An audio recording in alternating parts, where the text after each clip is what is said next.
प्रणाम दर्शकों, मैं हूं ऐश्वर्या कपूर और आप देख रहे हैं मेरे साथ पूछता है भारत। और ऐश्वर्या के एजेंडा में दर्शकों आज बात उस डील की जो भारत और पूरे यूरोपियन यूनियन के बीच हुई है। वो डील जिसको हमने नहीं बल्कि यूरोपियन यूनियन कमीशन की चेयरमैन ने कहा मदर ऑफ ऑल डील्स, यानी डीलों की डील, यानी वो डील जो कि बाकी दुनिया में सारी डीलों से बेहतर है, यानी वो डील जिसमें भारत का भी फायदा है और यूरोपियन यूनियन का भी, यानी वो डील जिससे भारत भी कुछ लेके निकलता है और यूरोपियन यूनियन भी। और यूरोपियन यूनियन वो 27 यूरोप के देश हैं, वो 27 यूरोप के देश जो आज की तारीख में डोनाल्ड ट्रंप यानी अमेरिका से सताए हुए हैं, अमेरिका से परेशान है, अमेरिका से फ्रस्ट्रेटेड है, अमेरिका से वो लोग तिरस्कृत नहीं मैं इस्तेमाल करूंगा शब्द, लेकिन वो एक अलग मार्केट ढूंढ रहे हैं क्योंकि अमेरिका यूरोपियन यूनियन के 27 देशों की एक ऐसी मार्केट थी जिसको डोनाल्ड ट्रंप ने कहा गो टू हेल। तो हमने कहा इट्स ओके। अगर हमारे किसानों का महत्व, अगर हमारे किसानों का हित रखा रहता है, अगर हमारे किसान जो हमारे अन्नदाता हैं भारत के, जिसकी वजह से हमने डोनाल्ड ट्रंप के साथ वो ट्रेड डील साइन नहीं की थी और फिर उसने पहले 50 फिर 500 फिर 250 पता नहीं कितना कितना % टैक्स लगाया, लेकिन हमारी सरकार ने कहा अपने अन्नदाता को हम नहीं छूने देंगे। उसी अन्नदाता के हितों को उसके हितों की रक्षा करते हुए हमने यूरोपियन यूनियन के साथ यह डील की है जिसको यूरोपियन यूनियन ने कहा मदर ऑफ ऑल डील्स। उसे हिंदी में कहते हैं डीलों की डील, महाडील। अब ये कितनी बड़ी महाडील है क्योंकि मेरे को हमेशा ये जिसे कहते हैं कि हाउ डू आई से दिस इन हिंदी, कि आप जिसे हिंदी में कहावत है ना, पूत के पैर पालने में दिख जाते हैं, दूध का जला छाछ भी फूक फूक के पीता है। मेरे को ये वेस्टर्न देशों पे इतना भरोसा होता नहीं है, खासकर अमेरिकन एंड यूरोपियंस। जब वो कहते हैं ना बहुत बढ़िया सामान है, बहुत बढ़िया सामान है, इसका मतलब वो कुछ ना कुछ वो अंदर से लेके आ रहे। Behind the scenes, under the scenes, under the table कुछ ना कुछ ऐसी डील है जिससे हमको नुकसान होगा। इसलिए मैंने अपनी टीम को बोला बिल्कुल जैसे किताबी कीड़े होते, घुस जाओ, जैसे दीमक लकड़ी में घुसती है, घुस जाओ इस डील के डिटेल में। शुभम घुस जाओ, दीमक बन जाओ और खा जाओ इस डील के सारे कागज को और समझो, फिर निष्कर्ष निकालो। तो मोटा मोटा अगर कोई देखेगा तो जैसे प्रधानमंत्री मोदी ने दोनों के हाथ खड़े करे, ये दो एक जैसे एक ईयू के राष्ट्रपति की पोजीशन है, एक ईयू के प्रधानमंत्री की पोजीशन है, इस तरह की इनकी डेजिग्नेशन है। ये ईयू को रिप्रेजेंट करते हैं, ईयू के वो 27 देश जिसके अंदर इंग्लैंड को आप हटा दीजिए, लंदन को हटा दीजिए, बाकी सब आते हैं। ब्रिटेन को हटा दीजिए, लंदन कह रहा हूं, ब्रिटेन को हटा दीजिए, बाकी सारे आते हैं, क्योंकि ब्रिटेन ईयू से अलग हो गया था, उसके अलग कारण थे। लेकिन बाकी ईयू के 27 देशों के साथ भारत ने यह डील की है। तो अब क्या होगा मैं आपको बस बताना चाहता हूं। यह $136 बिलियन के पार बढ़ेगा द्विपक्षीय व्यापार, यानी भारत और ईयू के बीच $136 बिलियन से ज्यादा होगा। आप ये समझिए, ये मैं आपको पहले भारत को बता रहा हूं क्या क्या मिल रहा है हमको। 96.6% ईयू एक्सपोर्ट पर ड्यूटी घट जाएगी, ये बहुत महत्वपूर्ण है। 96.6% ईयू एक्सपोर्ट पर ड्यूटी घटेगी। एयरक्राफ्ट, स्पेसक्राफ्ट एक्सपोर्ट पर ड्यूटी घटेगी। एयरक्राफ्ट और स्पेसक्राफ्ट एक्सपोर्ट पर ड्यूटी घटेगी। मैं पूछना चाहता हूं, चलिए पहले बता देता हूं, उसके बाद डिबेट में घुसते हैं। कृषि, प्रोसेस फूड, एक्सपोर्ट सर्विसेज को और जगह मिलेगी। ईयू में बनी गाड़ियां, मेडिकल उपकरणों का इंपोर्ट सस्ता होगा। वाहन, स्पिरिट्स, यानी आम आदमी पार्टी के प्रवक्ता हैं, हां दिख रहे हैं, शराब सस्ती होगी। स्पिरिट्स, फूड प्रोडक्ट्स और कम ड्यूटी लगेगी। यानी अभी अगर आप इंडियन मेड बिस्किट्स खा रहे थे 10-20 रुपए में, अगर अभी आप कोई भी इंडियन, जैसे आप बताइए ब्रिटानिया है, प्रिया गोल्ड है, ये इतने सारे ये वो हैं एफएमसीजी प्रोडक्ट, तो अब आपको ब्रिटिश ब्रांड्स के इंपोर्टेड बिस्किट भी उतने ही पैसे में मिल सकते हैं। तो इसका एक फ्लिप साइड भी है जो मैं पूछूंगा अभी आपसे। ईयू से निवेश, टेक्नोलॉजी इनफ्लो बढ़ेगा।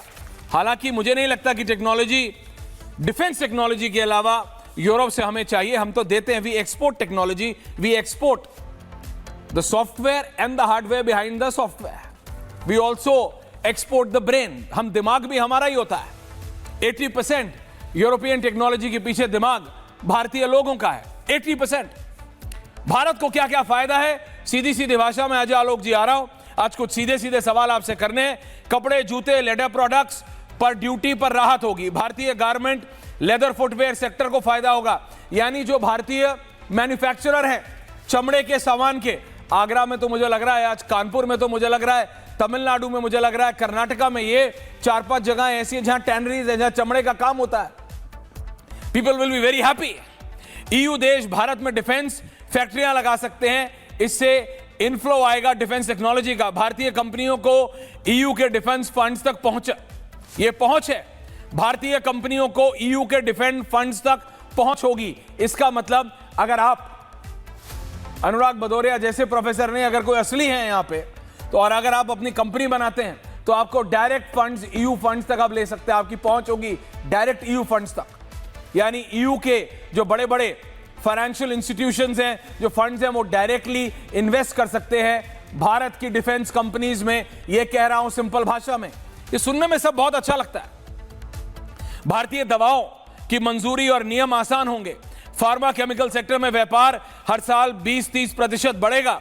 यूरोप के कार्बन टैक्स से राहत की उम्मीद है। स्टील, एल्यूमिनियम और हाइड्रोजन जैसे सेक्टर को फायदा होगा। ये वो ऐसी अनगिनत चीजें, अनगिनत। इसके अंदर अब दूसरा पक्ष भी समझना पड़ेगा। इससे पहले मैं अजय आलोक जी के पास जाऊं, इससे पहले मैं अनुराग भदौरिया के पास जाऊं, आम आदमी पार्टी के पास जाऊं। हालांकि जैसे ही मैंने कहा, देखिए, यूरोप से शराब, वाइन पर टैक्स कम हो सकता है। Aam Aadmi Party wants to jump in on this point. Aam Aadmi party सबसे पहले इसका जवाब देना चाहती है, क्योंकि वो भुक्तभोगी हैं। भारत में यूरोपियन शराब सस्ती हो सकती है। प्रीमियम कारों पर टैक्स कम हो सकता है, जैसे कि BMW, मर्सिडीज, पोर्शे जैसी कारों के लिए बिक्री आसान हो जाएगी। IT, engineering, telecom, business services कंपनियों का काम, भारतीय कंपनियों में सेवाओं पर प्रतिस्पर्धा बढ़ेगी, यानी जो कंपटीशन है वो बढ़ेगा। ये सब टेक्निकल चीजें जो सब लिखे। देखिए, देसी भाषा में बात करते हैं। अगर अभी तक प्रोफेसर अनुराग भदौरिया प्रिया गोल्ड, ब्रिटानिया के बिस्किट खा रहे हैं, तो अब वो वॉकर्स के बिस्किट खाएंगे उतने ही पैसे में। अगर अभी तक आप चांदनी चौक के कवरजी भवरजी के काजू खा रहे थे मसाले वाले, तो अब आप यूरोपियन कंपनी के एयर फ्राइड काजू भी आपको उतने पैसे में मिलेंगे। देसी भाषा में बता रहा हूं। अब आपको अगर मर्सिडीज और BMW और ये बाकी जितनी कंपनियां हैं बड़ी बड़ी, इनकी गाड़ियों में 110% से 10% हो जाएगा, तो टाटा और महिंद्रा क्या ताली बजाएंगे? वैसे ही टेस्ला आने से सब परेशान है। ये काउंटर है अजय आलोक जी। बीजेपी के लिए ये एक फ्लिप है, सरकार के लिए एक फ्लिप सवाल है। What will Tata and Mahindra do? इतनी बढ़िया या जो भी है वो कोशिश कर रहे हैं टू रीच दैट स्पॉट। पर अभी अगर इतना कंपटीशन इनफ्लो हो जाएगा कि BMW और मर्सिडीज पे अगर आप एक पूरा CPU यूनिट है और वो 60 लाख सस्ता हो जाता है, तो आप मर्सिडीज खरीदेंगे, आप BMW खरीदेंगे, या आप महिंद्रा का टॉप मॉडल खरीदेंगे, या आप टाटा का टॉप मॉडल खरीदेंगे। मैं बाकी कंपनियों की बात नहीं कर रहा हूं, टोयोटा, MG, इन सब की बात नहीं कर रहा हूं। मैं इंडियन मैन्युफैक्चरर्स की बात कर रहा हूं। मैं भारतीय FMCG मैन्युफैक्चरर, मैं भारतीय मैन्युफैक्चरर की बात कर रहा हूं हर सेक्टर में। चाहे वो बिस्किट बनाता हो, चाहे वो नमकीन बनाता हो। क्योंकि अब ये बात है, आम आदमी पार्टी अगर अब दिल्ली में सरकार में होती तो they would have been very happy Ajay Alok ji. French wine मिलेगी आपको, इटालियन चीज मिलेगा सस्ता। लेकिन इसमें यह ध्यान रखा गया है कि भारतीय किसान और भारतीय कृषि उद्योग से जुड़ा हुआ कोई भी प्रोडक्ट पे FDI अलाउड डायरेक्ट नहीं होगी। इसकी एक क्लैरिटी है, इसमें कोई नानुकुर नहीं है। लेकिन बात यह है, जो इसको मदर ऑफ ऑल डील्स बोला जा रहा है, असलियत में भारत लेके क्या निकला है? भारत के मैन्युफैक्चरर्स को असलियत में कितना मिला है और क्या मिला है, this special report and then we debate.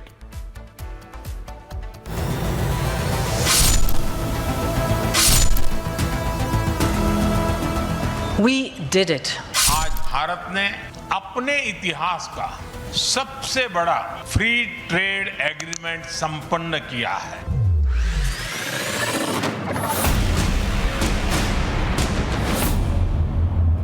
Reciprocal tariffs kick in, and whatever they tariff us, other countries, we will tariff them.